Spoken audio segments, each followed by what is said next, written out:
Do you know how excited I was when I found out they were making an extended, uncut version of this? Basically, as soon as I picked up Humans and I heard that they were going to be releasing a few extra tracks, I was very excited because, for one, I'm a very big fan of the Gorillaz. I have loved nearly all of their albums apart from The Fall, and I did enjoy Humans quite a bit. It wasn't the best, but you know, still liked it. And with this Human Super Deluxe extended massive, nearly $600 vinyl, no, seriously, it basically is 14 extra tracks mixed with a couple of tracks from Humans, the already existing album. And basically, these are all either instrumentals or just some tracks that don't really fit in with the overall, I guess, narrative of the original album. And Damon Albarn himself said that this was going to be kind of either leftovers or like a H sides in contrast to the G sides from the debut or D sides from Demon Days. So, although not actually called H sides, we're just going to call it that anyway.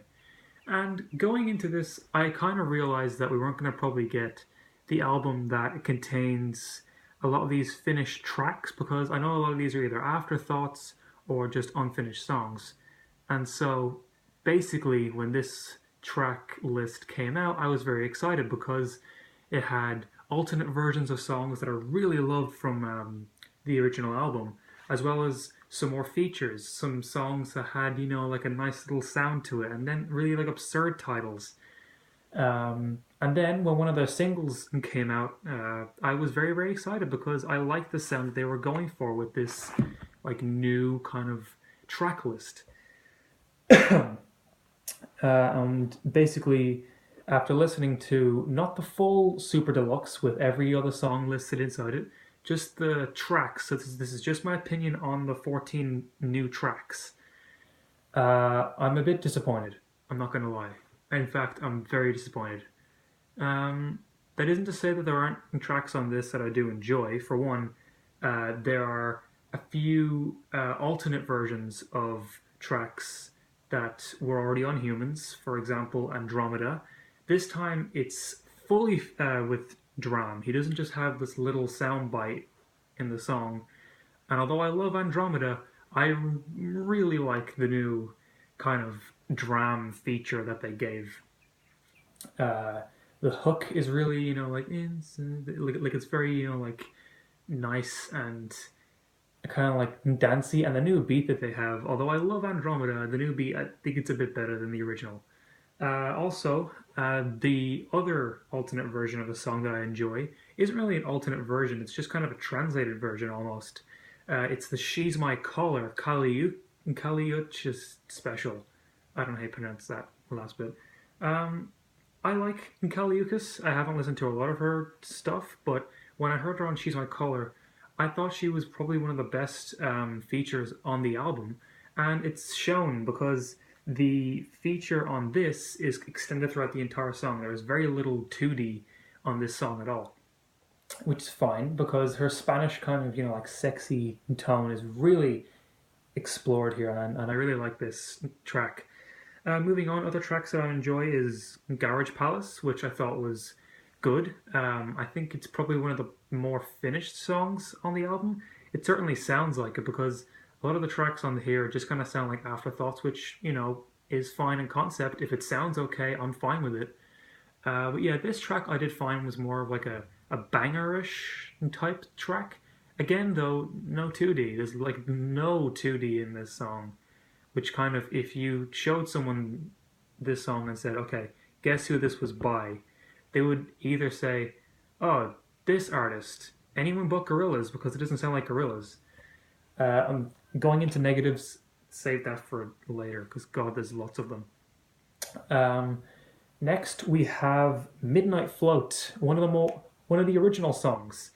Um, this is actually a very somber song because the opening is a bit like dry. Like you're kind of like, oh, hurry up, come on, get to the look at my notes, whatever, get to the point.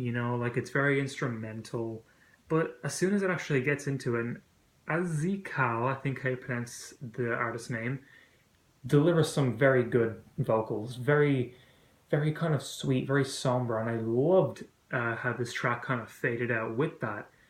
It was certainly more enjoyable listens on this album, something that there isn't a lot of. And I'm gonna give one more mention to a song that I liked, and that's the Busted and Blue alternate version by Faya Yunan. I think that's how you pronounce her name. I'm so sorry if I get that wrong. But her, I'm gonna say it. Like I don't want to say it's a translation of the original lyrics. It could be completely different, but it's all in Arabic, and it is beautiful. The vocals are beautiful, and they work off the already very nice to listen to, very somber, very sweet, Busted and Blue, very nicely. Faya Yunan, I have not heard any of her work, but it actually makes me want to explore more songs and more artists that don't speak English because this is a very good introduction to that, I think. So those are the five tracks, five out of the 14 that I thought were good. Not all of them were great. I would only say that two of them out of those five were good. So yeah, more than good. And now we get on to the songs that I think were pretty bad. Starting off with another alternate version of a song, the 2D special of Carnival. Basically, this was set to be the extended version of Carnival, a song that I didn't mind. Other people said it was a bit unfinished. I didn't mind it overall. I liked Anthony Hamilton's vocals, but yeah, there was no 2D in the song, and now there is the last minute of it because it's been extended from just Carnival to an extra minute of 2D vocals. And when I heard this live, I heard this at a live concert. Like I watched a video of it, and it was from a live concert. I thought it was great. I thought Damon Albarn's like inclusion was so warranted. It was so good. And now hearing it on this song studio version, it's basically just Carnival at the start, and then before the song ends, we just kind of divulge into this barrage of annoying, terrible, kind of computer glitchy like vocals, and then we get into 2D's vocals, which are so poorly masked and so poorly complemented by these terrible like vocals and bass lines and sounds that the point that I was trying to get to with the song is ultimately kind of ruined. I didn't enjoy also the track Grilling with His Face, which is pretty much just an ugly sounding bass line mixed with really bad sounds and a grilling with his face like sample in the background. Skippable. It's very skippable. There's also the opening two tracks to this, Long Beach and Colombians. I was hoping they wouldn't be what I thought what they turned out to be, and that was simply instrumentals, and not even good like instrumentals, like very annoying kind of popcorny sounding instrumentals that don't really work off each other very well. Pretty annoying actually after a while. So I skipped half of Colombians because it was just getting on my nerves so much. And that also made me kind of appreciate the song Duets a little bit more because it had Damon Albarn vocals, albeit not very good Damon Albarn vocals because a lot of them are pretty much auto-tuned, and I guess that's fine, but you know, I was expecting a bit more. Um, Next track that I thought was actually hilarious, but hilariously bad, was the alternate version of Charger, one of my favorite songs from Humanz. And why was it one of my favorite songs from Humanz? I mean, of course, there was 2D's kind of sarcastic-y, kind of attitude-filled vocals, the like the rampant guitars, um, and also Grace Jones, her brilliant delivery and her awesome feature was so good in that track. Yeah, it's replaced with someone called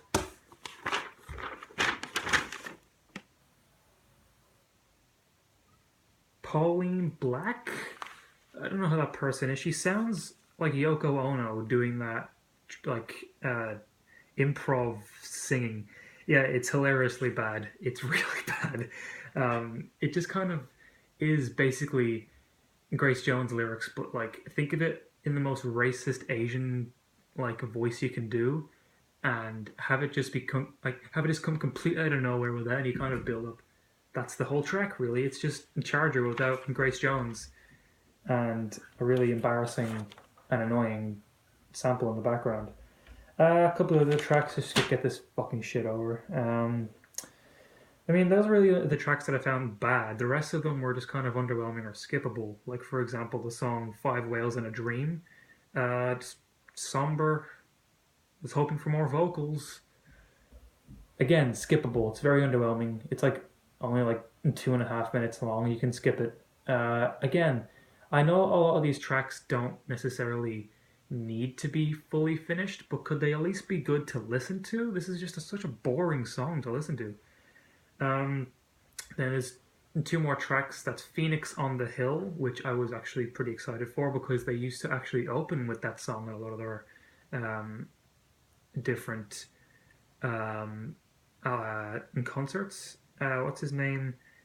Diabate? Diabate? I don't know his name. Like it's very hard to pronounce. Uh, he's auto-tuned throughout the entire song, and it kind of got under my skin after a while. But it's decentish vocals. Too much emphasis on the auto-tune, but it was okay, I guess. Um, it's an okay track, really.